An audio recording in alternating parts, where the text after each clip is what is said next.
flipped my first commercial building when I was 22. I bought this building. This guy wouldn't sell it to me. He was a German guy and he would not sell this building, but I got him to sell that building. I just kept going every day, and one day he just decided to sell it.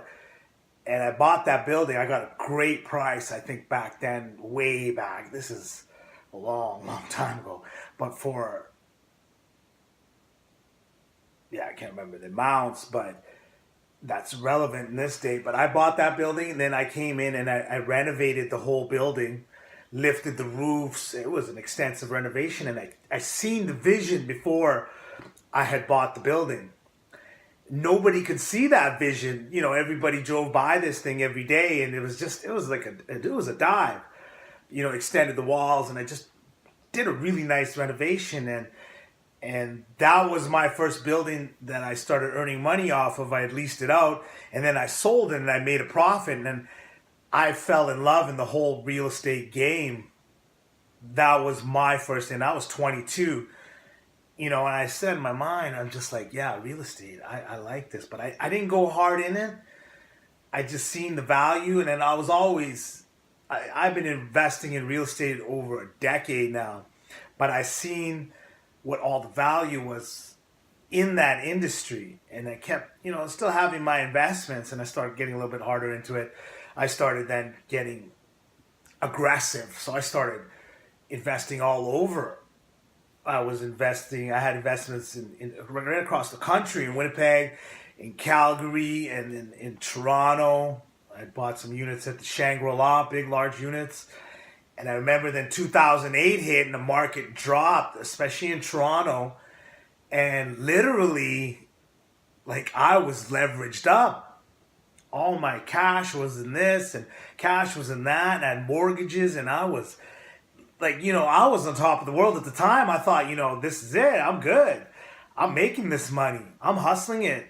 And then I was leveraged up. I lost my cash because the market dropped. So all the value went down and I was over leveraged. All of a sudden I had no money. I had a new car. It was, I think, a Porsche at that time. Leased, yeah, but I lost even my cash in some investments. I had no money to get gas in my car. I was rolling quarters. I remember because at that time I had a girlfriend and I was kind of embarrassed. I was like, you got to help me roll some of these quarters. There's so many quarters. It was just a change collection I had. But I had to roll those quarters for gas in my car. But in my mind, I'm like, I'll be back. I will not accept defeat this way. I'm not going down like this, And I just had this faith in my mind. I'm like, okay, well, I lost this. There's nothing I can do. But I knew I could make it back. And this is another story, but even when I moved out here, I slept on an air mattress and I made a lot of money just coming from nowhere, right? So I knew I could do it again. And I just had faith, but it was crazy because, there was gone. All of a sudden, like that, market drops, and your net worth is dropped below what, because you're over leveraged. So you're down here, leverage here, you're down here, and then it's gone, right? And I had to deal with that, and that's what makes a man. When you deal with something like that, you all of a sudden lose everything. That's when you're gonna create humility within, because people disappear. Your friends that you thought were your friends, they disappear pretty quick. And you're like, whoa, it's only me here. It's just me, myself. I did it once before by myself. You know what? I'm going to do it again. I don't need the people around me. I lost everything more than two times because, that's fine though. I risked it. I took the loss. I lost everything. It created me stronger to who I am. And then I came back, better, stronger, and then even 2008 when I got it, it was, I was over leveraged, but I started making some moves. I was like, man, I'll come back. I'll make this. And the market started coming back. And, I started seeing some investments, was able to be creative with some things and sell a few things that I still owned off. And then I came back, but it made me stronger in my mind. Now that I'm a vegan, I don't drink, all these things. Like, I'm back, but now it's more, the process is of adding value to the people that are around me. It's not just about making money. Making money is easy now, you know. Now it's more helping people. So even as a realtor, when I'm dealing with people, I'm talking from an investor's point of view. Like, I know what your money is worth. I know what its value is to you because I've lost it. I know what it's like to be up here and then all of a sudden your money's gone and you don't have anything. I've made it back. Like, I'm back and beyond from where I was.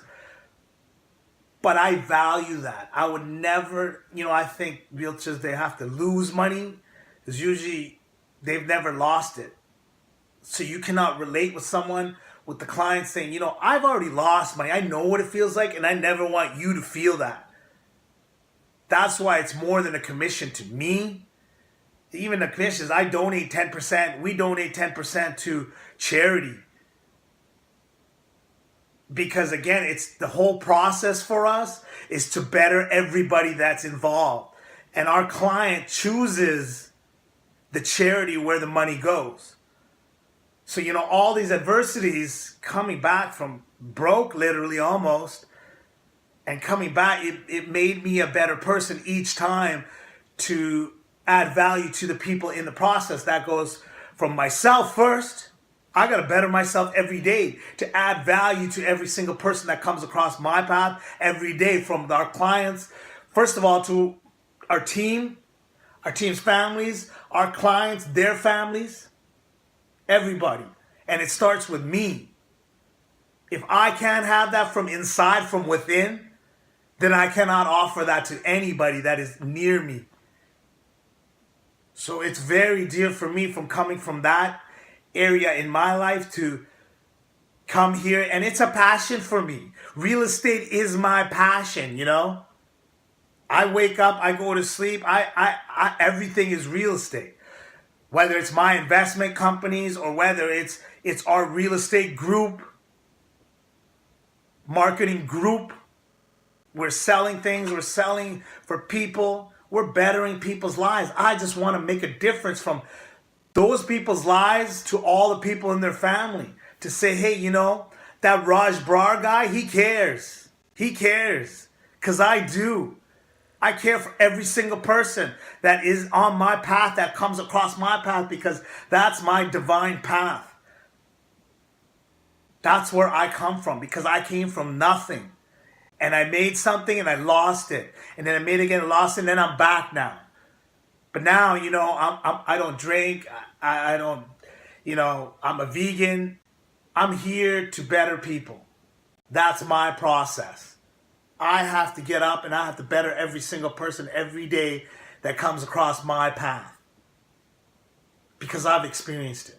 And that's where I relate to people as being an investor first. Because I do not want you to lose money ever. It's going to happen, but just know the advice that I give is from an investor's point of view, and I've lost it. So I look at it from a different angle, because you will never learn until you've lost your own money. I've seen people lose money, but I never learned. I learned when I lost my money many times. When I lost everything, I learned. That's like putting your hand on the stove, and you're like, I'm not going to do that again. And I will also advise the people around me, hey, I did that. I've seen these trends now through time. You live over, 4 decades. You see the things that happen and you become a better investor. Therefore, the advice you can give people is much more mature, much more wise, because you've seen it. It's your known. That's where I come from. I will post many videos like this about investing, but this video is first of all to know where I come from. And where I come from is a lot deeper than this, but, we'll slowly get into all of that stuff. All right? Take care. Have a good evening.